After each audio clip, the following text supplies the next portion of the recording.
नमस्कार दोस्तों, मैं Uttam Patel from Bilaspur mushroom lab and training centre, Ashok Nagar, Sarkanda, Bilaspur, Chhattisgarh. अगर आप भी ऑस्टर मशरूम की खेती करते हैं तो आज का यह वीडियो आप सभी के लिए काफ़ी यूज़फुल होने वाला है। आज की इस वीडियो में हम बात करेंगे कि ऑस्टर मशरूम बैग को कमरे में लटकाने के बाद उसकी देखभाल कैसे की जाती है। तो चलिए आज का वीडियो शुरू करते हैं। एक बार जब हम ऑस्टर मशरूम बैग तैयार कर लेते हैं तब इसे 15 से 20 दिनों के लिए इनाकुलेशन पीरियड में रखना होता है। डरिए मत, इनाकुलेशन शब्द जितना बड़ा है उसका मतलब उतना ही आसान है। इनाकुलेशन पीरियड वह समय होता है जिस समय हमारे बैग्स में माइसेलियम रन करता है। जी हाँ, जब आप ऑस्टर मशरूम बैग तैयार करते हैं तो आप जो स्पॉन डालते हैं बैग्स में और स्पॉन से फिर फफूंद फैलता है, यानी कि माइसेलियम रन होता है। माइसेलियम रन होने में लगभग 15 से 20 दिन का समय लग जाता है। यही जो 15 से 20 दिन का पीरियड है इनाकुलेशन पीरियड कहलाता है। अगर आप भी ऑस्टर मशरूम लगाते हैं तो आप भी स्पॉनिंग दो तरीके से करते होंगे, या तो आप लेयर स्पॉनिंग करते होंगे या तो आप मिक्स स्पॉनिंग करते होंगे। तो मैं हमेशा लेयर स्पॉनिंग को ही प्रीफर करता हूँ क्योंकि इसमें माइसेलियम ज़्यादा अच्छे तरीके से फैलता है और जल्दी फैलता है। तो अगर आप भी नेक्स्ट टाइम स्पॉनिंग करें जब भी, तो लेयर स्पॉनिंग का यूज़ करिएगा। और जैसे कि आपको पता है कि जब हम लोग बैग तैयार करते हैं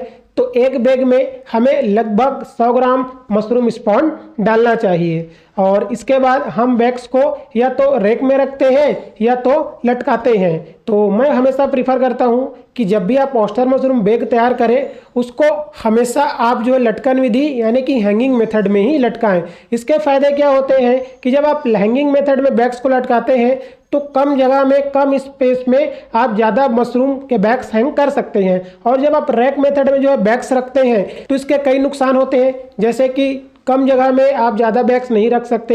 इसके अलावा जब आप रैक्स बनाते हैं तो रैक्स में खर्च ज़्यादा आता है। इसके अलावा जब आप बैग्स को जो है रैक्स में रखते हैं तो बैग्स के नीचे में कभी कभी पानी जमा हो जाता है और नीचे जो आप फोल्ड किए रहते हैं वहाँ से प्रॉपर मशरूम नहीं निकल पाता है। तो मैं हमेशा सजेस्ट करता हूँ कि अगर आप ऑस्टर मशरूम की खेती कर रहे हैं तो बैग्स को हमेशा हैंगिंग मेथड से ही हैंग करिए। तो ये तो हो गए बैग्स के बारे में। अब आइए हम समझते हैं कि जब हम लोग बैग्स प्रिपेयर कर लेते हैं तो उसको कमरे में डालने के बाद हमें किन किन चीज़ों का ध्यान रखना चाहिए। वीडियो में आगे बढ़ने से पहले अगर आपको वीडियो पसंद आ रहा है तो वीडियो को लाइक ज़रूर करें। अगर ऐसे ही कंटेंट देखना चाहते हैं तो हमारे चैनल को भी सब्सक्राइब कर सकते हैं।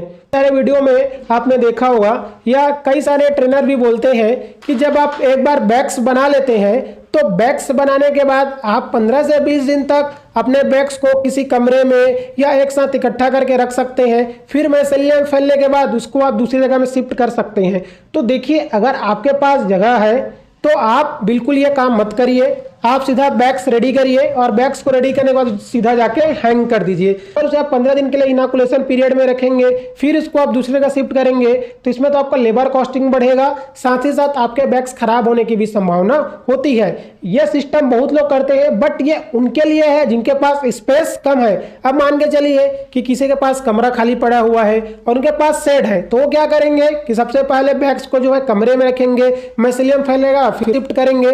तो ये क्या है, जब जगह कम हो तब के केस में करना अच्छी बात है। लेकिन जब आपके पास जगह पर्याप्त मात्रा में हो तो यह जरूरी नहीं है कि पहले आप बैग्स बनाएं, उसको एक जगह इकट्ठा करके रखें फिर शिफ्ट करें। तो ऐसा जरूरत नहीं है। आप बैग्स बनाइए और बैग्स बनाने के बाद सीधा उसको हैंग कर दीजिए। आपको पता ही है कि माइसेलियम फैलने में लगभग 15 से 20 दिन का समय लगता है। इस 15 से 20 दिन के बीच में आपको 2-3 बातों का ध्यान रखना चाहिए। सबसे पहले टेम्परेचर और नमी।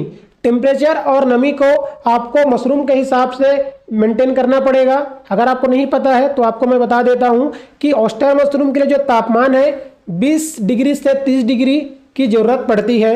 नमी की बात की जाए, नमी यानी कि ह्यूमिडिटी, जिसे आर्द्रता भी कहा जाता है, आपका होना चाहिए 70% से ऊपर। अब बात यह आती है कि सर इसको नापते कैसे हैं, तो आपको इस साइड में मीटर दिखाई दे रहा है। आप इस मीटर को अमेज़न से या हमारे सेंटर से भी खरीद सकते हैं। इसमें आपको टेम्परेचर और नमी दोनों चीज़ दिखाता है। तो ये कमरे में आप आवश्यक रूप से लगा के रखिए। इसमें आपको टेम्परेचर और नमी दोनों चीज़ें दिखाई देता है। तो फर्स्ट डे से जब आप बैग हैंगिंग कर देते हैं, टेम्परेचर और नमी को आपको शुरू से लेकर आखिर तक मेंटेन करना है। दूसरा चीज़, जितना कमरे में हो सके अंधेरा करने का कोशिश करिए। अंधेरा कहने का मतलब ऐसा नहीं कि पूरी तरह से अंधेरा हो। अगर किसी कमरे में आप लगा रहे हैं, खिड़की दरवाजे हैं, उसको बंद कर दीजिए। अगर कोई वेंटिलेशन के लिए जगह है, उसको बंद करके रख दीजिए। अंधेरा कहने का मतलब यह है कि डायरेक्ट सनलाइट नहीं आना चाहिए। जितना आपसे हो सके उतना कमरे में अंधेरा करने का कोशिश करिए। और तीसरा चीज, जब बैग्स हम लटकाते हैं तो इस समय फफूंद को फैलने के लिए कार्बन डाइऑक्साइड की जरूरत पड़ती है। तो आपको पता ही है कि हमारे वातावरण में कार्बन डाइऑक्साइड गैस की मात्रा बाकी सभी गैसों से अधिक होती है। तो आप कमरे को बंद कर दीजिए, तो वहां पे ऑटोमेटिक जो है CO2 गैस यानी कि कार्बन डाइऑक्साइड गैस की अधिकता बढ़ जाएगी। तो आपको टोटल इन तीनों चीजों का ध्यान रखना है। टेम्परेचर, ह्यूमिडिटी मेंटेन करिए, कमरे में अंधेरे रखने की कोशिश करिए, और साथ ही साथ आपको कमरे को जितना ज़्यादा समय के लिए हो सके बंद रखना है। बहुत लोगों को यह लगता है कि सर एक बार हम लोग जब बैग लटका देते हैं तो कमरे में नहीं जा सकते हैं क्या, 2 दिन बाद जाना चाहिए या 4 दिन बाद जाना चाहिए? तो ऐसा नहीं है। जब आप बैग्स लटका देते हैं तो आप बैग को देखने के लिए 2 दिन 3 दिन में जाके देख सकते हैं कि मिसेलियम अच्छे से फैल रहा है कि नहीं फैल रहा है, टेम्परेचर ह्यूमिडिटी अच्छे से मेंटेन हो रहा है या नहीं हो रहा है। तो इन सारी चीज़ों को देखने के लिए आप कमरे में जा सकते हैं। लेकिन इस बात का ध्यान रखिए कि जब तक मशरूम में जो पिन हेड आना चालू नहीं हो जाते हैं तब तक आपको कमरे में फ्रेश एयर देने की जरूरत नहीं है, ना ही आपको बैग्स में पानी छिड़काव करने की जरूरत है। लेकिन टेम्परेचर और ह्यूमिडिटी, इन चीज़ों का आपको ध्यान रखना होता है। तो ये छोटी छोटी चीज़ों का ध्यान रखेंगे तो आपके मशरूम का जो प्रोडक्शन है वो काफ़ी बेटर आएगा। इसके अलावा अगर आपका फार्म ऐसे जगह में है जहाँ आसपास गंदगी है या आसपास किसी प्रकार का कोई कूड़ादान है, ऐसा कुछ है, मतलब कुल मिला के आसपास कुछ ऐसा एरिया है जहाँ से गंदगी आने की संभावना है, तो आप क्या कर सकते हैं, अपने फार्म में हफ्ते में एक बार ब्लीचिंग को जो है पानी में घोल के छिड़काव कर सकते हैं। इसकी मात्रा रहेगी 1 लीटर पानी में 2 से 3 ग्राम आप ब्लीचिंग पाउडर मिला लीजिए और कमरे में छिड़काव करते रहिए। इससे क्या होगा कि कमरे का आपका जो हाइजीन है वो मेंटेन रहेगा। तो उम्मीद करता हूं कि आज का वीडियो आप सभी के लिए काफी हेल्पफुल रहा होगा। अगला वीडियो आप किस टॉपिक पे देखना चाहते हैं नीचे कमेंट बॉक्स में हमें जरूर बताएं। मिलते हैं अगले किसी वीडियो में, तब तक के लिए जय हिंद, जय भारत।